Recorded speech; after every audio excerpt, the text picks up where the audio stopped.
ಬೆಳಗಾವಿಯಲ್ಲಿ ನೌಕರರ ಪ್ರತಿಭಟನೆ ಜೋರಾಗಿಯೇ ಇದೆ. ಕನಿಷ್ಠ ವೇತನ ಜಾರಿ ಆಗ್ರಹಿಸಿ ಬೆಳಗಾವಿಯಲ್ಲಿ ಪ್ರತಿಭಟನೆ. ಹೊರಗುತ್ತಿಗೆದಾರರ ನೌಕರರ ಪ್ರತಿಭಟನೆ.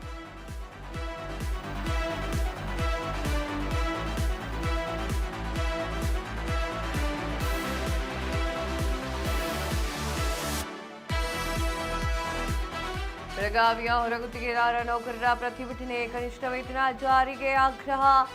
ಬೆಳಗಾವಿಯ ಸಮಾಜ ಕಲ್ಯಾಣ ಇಲಾಖೆ, ಪರಿಶಿಷ್ಟ ವರ್ಗಗಳ ಕಲ್ಯಾಣ ಇಲಾಖೆ, ಹಿಂದುಳಿದ ವರ್ಗದ ಕಲ್ಯಾಣ ಇಲಾಖೆ ಮತ್ತು ಅಲ್ಪಸಂಖ್ಯಾತರ ಕಲ್ಯಾಣ ಇಲಾಖೆ ಹಾಗೂ ಕರ್ನಾಟಕ ವಸತಿ ಶಿಕ್ಷಣ ಸಂಸ್ಥೆಗಳ ಸಂಘದ ಅಧೀನದಲ್ಲಿ ಕಾರ್ಯನಿರ್ವಹಿಸ್ತಾ ಇರುವಂತಹ ಹೊರಗುತ್ತಿಗೆ ನೌಕರರು ಬುಧವಾರ ತಮ್ಮ ವಿವಿಧ ಬೇಡಿಕೆಗಳನ್ನು ಈಡೇರಿಕೆ ಮಾಡಿ ಅಂತ ಹೇಳಿ ಪ್ರತಿಭಟನೆಯನ್ನ ಮಾಡ್ತಾರೆ.